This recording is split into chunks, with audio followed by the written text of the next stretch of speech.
It's time now for Countywide, a special presentation of Yavapai Broadcasting News. Join Paul David and Jen Cohen as they talk with our community's leaders, newsmakers, and people in the know. You'll hear about the hot topics that affect all our lives in Yavapai County. And now, here's today's Countywide. Hello and welcome to Countywide. I'm your host, Jen Cohen. Thank you so much for joining us. Today, we are talking with Sedona Fire Captain Joshua Wells. We'll be talking about the Pulse Point Respond app. That's due to roll out here on August 8th. It's very exciting. That has to do with CPR and AEDs, and we're really going to get into it, so I won't spend too much time on that. You want to go to vvfca.org to learn about Pulse Point in our area, how it works in the Verde Valley. You can also go to pulsepoint.org. That's going to tell you about Pulse Point itself. Captain Joshua Wells, thank you for being here. Yeah, thank you for having me. This must be an exciting time with all this awareness coming about for Pulse Point in our area. Oh, absolutely. And I've heard from everybody that you were the guy responsible for this. This required a grant, this required fighting. You went in there and put your dukes up for it and got it. Yeah, I secured the grant, but it's really been a team effort. And it's been a whole collaboration throughout the whole Verde Valley. And all the fire and EMS agencies have really done a great job of coming together to make this happen for us. Mm-hmm. And for us, the Pulse Point app is a great thing. We're excited for it. And it's really, what we're really excited about is everybody working together and helping to save more lives from cardiac arrest. Well, certainly, that's true. Now, sudden cardiac arrest may be a new term for some people. You know, I always knew it as a heart attack. You had a heart attack. But sudden cardiac arrest is now what even everyone is calling it. I mean, you've always called it that professionally. Yeah. But what is sudden cardiac arrest? So it's an important distinction to make because sudden cardiac arrest is a leading cause of death in the United States. If you look at the numbers every single day in the United States, there's 1,000 people that die from cardiac arrest. In Arizona alone today, there's going to be 14 people statistically that are going to have cardiac arrest. And historically, the survival rate for it used to be about 1 to 4%. In Arizona, it used to be about 4%. Now, fortunately, it's getting a lot better to where with actions like Pulse Point, with CPR, with AED awareness, we're starting to see a lot better survival rate. And if there's a quick enough response, you can see survival rates as high as 80%. Wow. So it's this extremely fatal condition. It's extremely time sensitive. Yes. But we're finding out that if you can get help quick enough, there's a fair chance that a lot of people can survive it. Mm-hmm. And so what cardiac arrest is specifically is that cardiac arrest is different than a heart attack. So most of the time when people die from cardiac arrest, they say they died of a massive heart attack. And most of the time you'll see it on the news is they say they died of a heart attack and they're doing whatever and they died of a sudden heart attack. The way that it works is a heart attack is a blockage of the heart. So if you picture the heart, a heart attack is more of a plumbing issue. Is there's a circulation system that provides the heart with its oxygen and blood. And if there's a blockage to one of those vessels that feeds the heart, then the heart starts to die. The heart muscle begins to die. It causes chest pain, shortness of breath. Sometimes it can be shoulder pain, jaw pain. It's a medical emergency. They need to go to the hospital, but it's not as time sensitive as cardiac arrest is. So there's heart attack, which is a blockage of the heart, and then sudden cardiac arrest is more of an electrical problem of the heart. Is that our heart is designed that when you have a normal working heart is that it starts at the top and then it goes and it beats consistently. There's this pattern of this electrical pattern that keeps our heart going. And with sudden cardiac arrest, there's a sudden electrical disturbance of the heart, and the heart just begins to quiver erratically. And if nothing's done, that person's dead within 5 to maybe 10 minutes if nothing's done. Wow. So the problem is that with sudden cardiac arrest, it's more of an electrical problem. It can happen to any age group, and it's a leading cause of death for not just the older population, but also for young athletes and for firefighters and police officers. Certainly. Because, and the cause behind it is still kind of unknown. If you're at risk for a heart attack, you could also be at risk for sudden cardiac arrest. But there's cases where there's people that are totally healthy and all of a sudden they go into sudden cardiac arrest. Wow. And right now, the only cure that we know is that person needs, they need the CPR because it starts to circulate, the heart stops. And when the heart stops, the whole body shuts down. And you only have a few minutes without circulation before the brain starts to die and everything else in the body shuts down. So the best solution that we have right now is that we need people to respond. And when someone has this condition happen, if you start chest compressions and you do CPR, you can start to circulate blood from the heart up to their brain and start the circulation of the heart, which is currently not functioning. Right. And then the other thing is to come in with a defibrillator, which shocks the heart.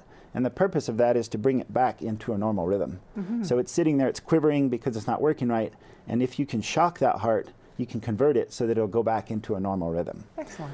So the shock can convert the heart back into a normal rhythm, and then the CPR extends life for the person, for the brain and for the heart, and keeps it going. The brain alive. Excellent. So, Excellent. So the problem is that we do our best as the EMS professionals to respond quickly to emergencies and get there as fast as we can.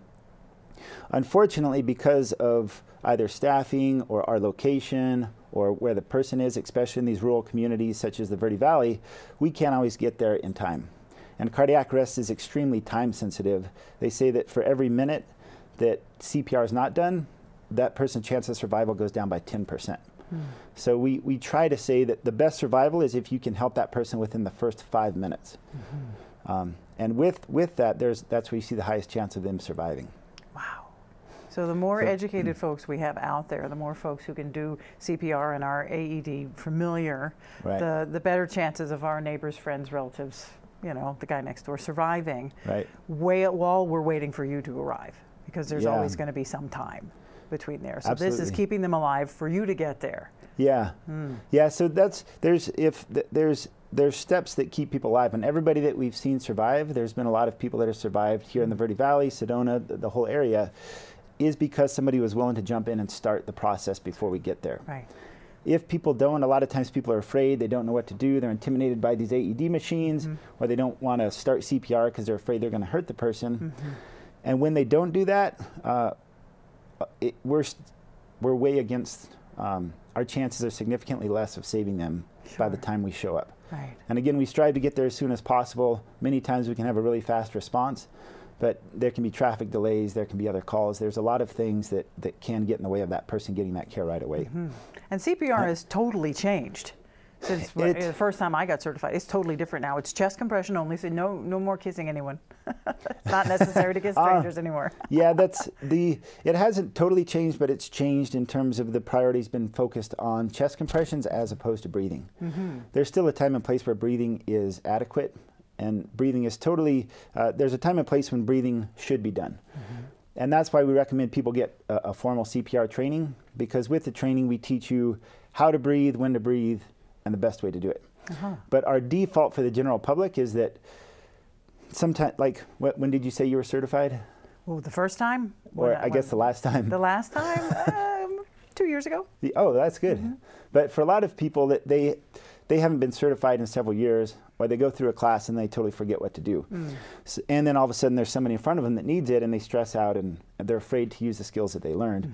So for the sake of the general public, we say, if nothing else, there's this thing called hands-only CPR, which American Heart Association came up with a few years back, and they started backing this concept that if they collapse and they need help, don't delay giving them the treatment, keep it simple, and just start doing chest compressions until advanced help arrives. Well, sure.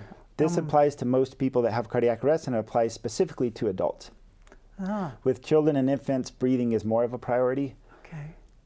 But yeah, basically, compressions are the most important part, because if you think about it, we can all hold our breath for 10, 20, 30 seconds, up to a minute, maybe 2 minutes, if you train at it.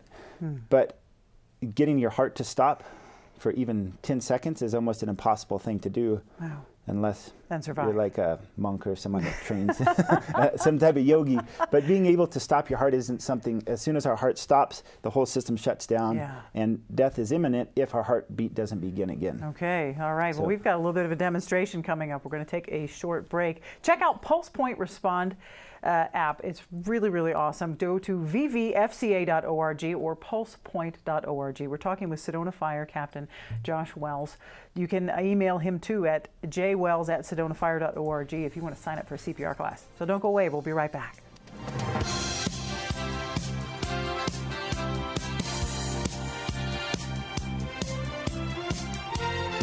It appears these hot ashes are about to be dumped, which could possibly start a wildfire. How will Smokey deal with such a hot situation? The garden hose defense. Next, a thorough stir. Then another spray. and finally feeling if the ashes are cool. Oh, yeah. Ah, yes, the selfie. A ritual practiced so frequently with this tribe, but not so much by Smokey Bear. Only you can prevent wildfires.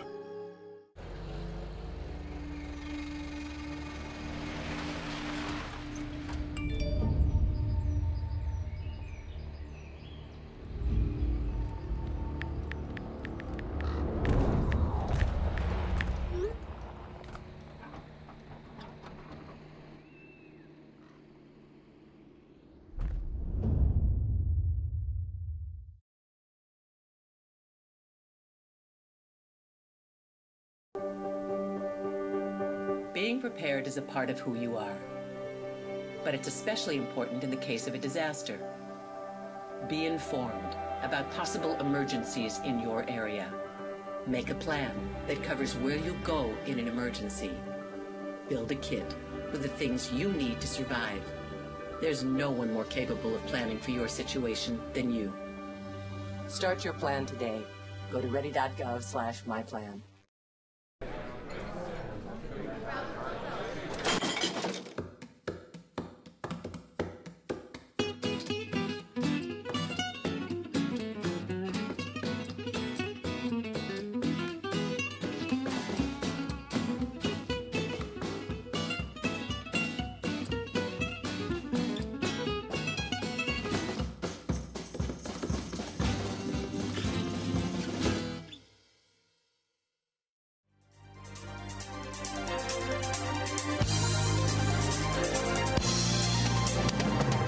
Welcome back to Countywide. I'm your host, Jen Cohen. We're talking with Sedona Fire Captain Joshua Wells. We're talking about the Pulse Point Respond app.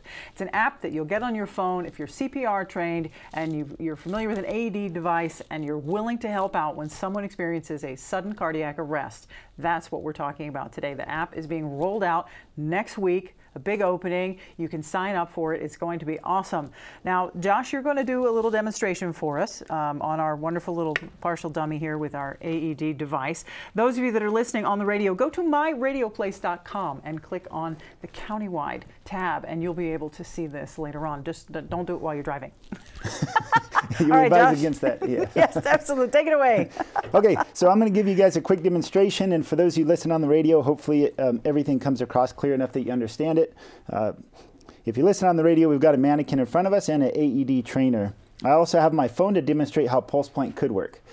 So we started by talking about sudden cardiac arrest and how big of a problem it is, and how the thing that we know that helps is to start CPR quick and to have access to an AED as soon as possible. The Pulse Point is just a way to make that happen sooner before the paramedics can arrive to help this person get advanced care. So we'll say that we're sitting here in the studio and all of a sudden someone collapsed in front of us. The first step to do with that is the first step. So the first simple step is you want to come up and you just want to check and make sure that they're okay.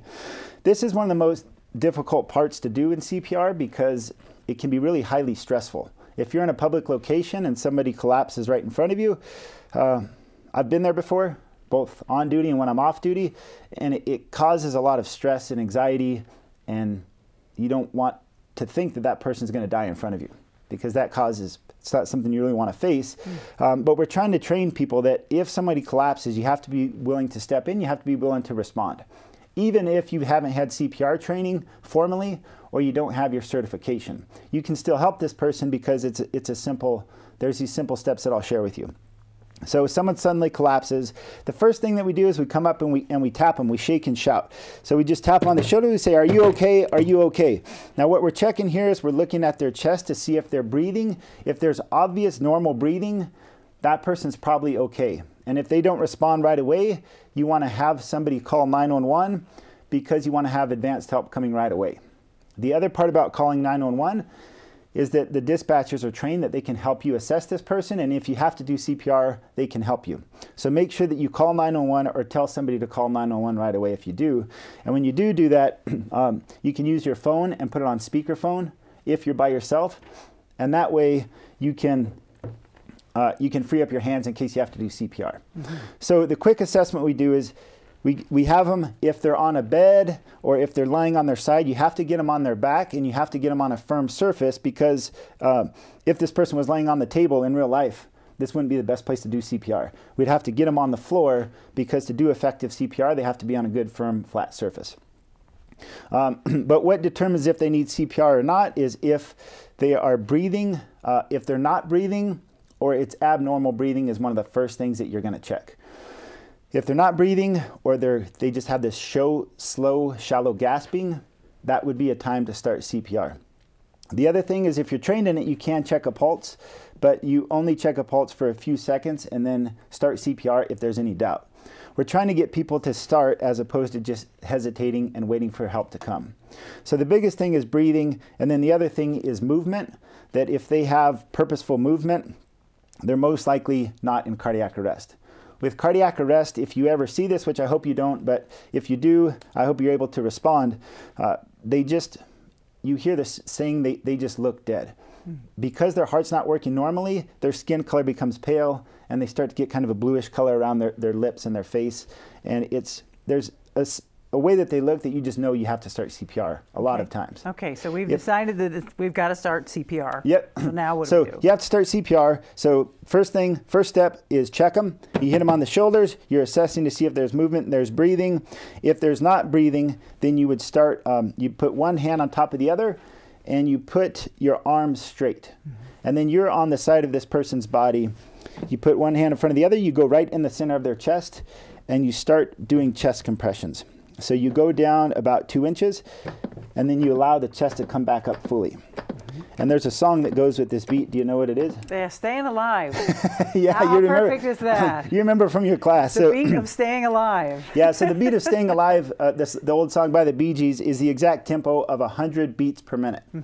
And so if you're not trained in CPR and there's nobody else to help, then all you do is you just keep doing these chest compressions nonstop until an AED arrives, or until someone comes to help you take over. Okay, so an AED has arrived. Now Yep, so an AED has arrived, so you keep doing compressions the whole time. If you have more people to help you, you can rotate whenever you get tired. But the main thing is, just by doing these chest compressions, you're circulating blood up to their brain, and it's keeping their heart circulating that blood, so it keeps the person alive.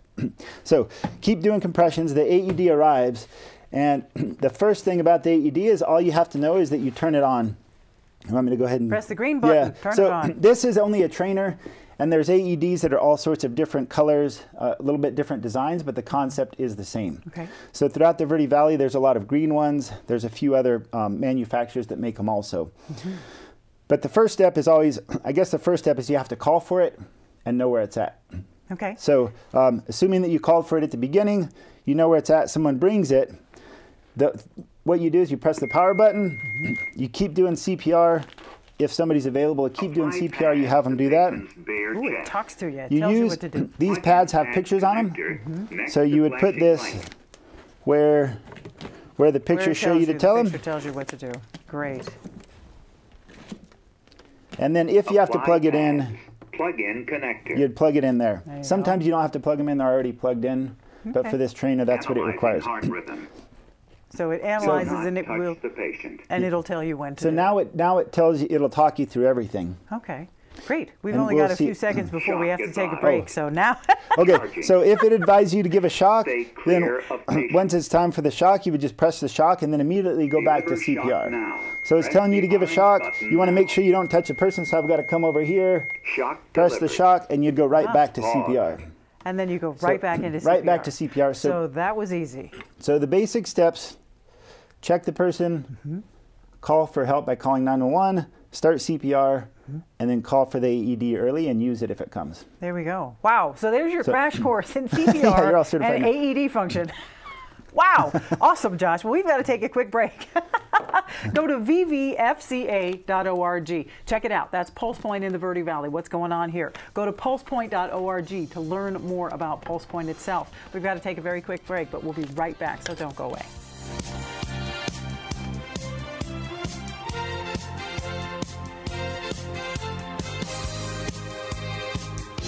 This is Bruce Morrow, Transportation Manager for Cottonwood Area Transit. Remember, we cover the entire Verde Valley and Sedona. Cottonwood Area Transit has you covered wherever you want to ride in the Verde Valley, all day, every day.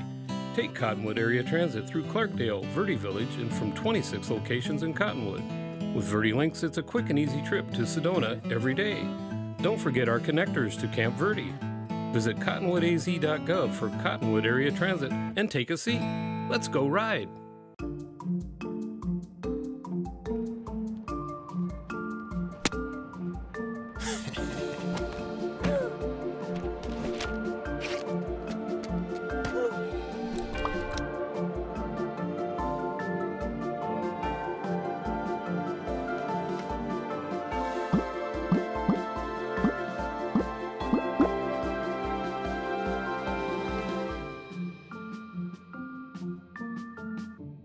What to expect when you're expecting. Like here? A teenager. Today, I'm going to show you how to teen-proof your home. First step, hide the car keys. Preferably somewhere they would never look. Challenges will come up. Be ready for them. Hi, honey. Ready for the... Mom, you don't use mannequins in the mannequin challenge. You don't have to know it all to be a perfect parent. Thousands of teens in foster care will love you just the same.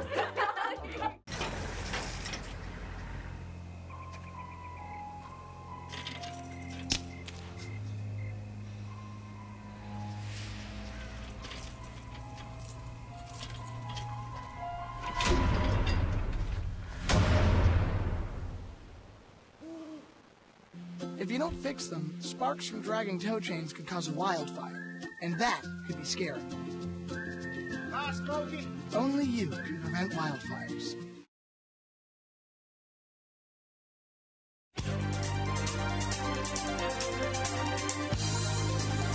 Hi, I'm your host, Jen Cohen. We're talking with Sedona Fire Captain Joshua Wells. We've been talking about the Pulse Point Respond app. The Verde Valley Fire Chiefs Association is poised to roll out the new Pulse Point Respond app on August 8th. That's next Wednesday at the Cottonwood Rec Center from 10 to 2. During that time, there'll be presentations, there'll be free CPR classes, AED awareness classes. If you want to learn about the app, there'll be people there to help you put it on your phone. You can get certified in CPR, sign up for a class, get all that stuff accomplished on August 8th. That's next Wednesday at the Cottonwood Rec Center from 10 to 2. In case of sudden cardiac arrest, the app tells trained users who are willing to do this, they notify them, hey, somebody needs your help. Hey, here's the closest AED. Now, we saw that the AED device actually tells you what to do. The Pulse Point Respond app actually tells you what to do, Josh. That's awesome. Everything talks you through it.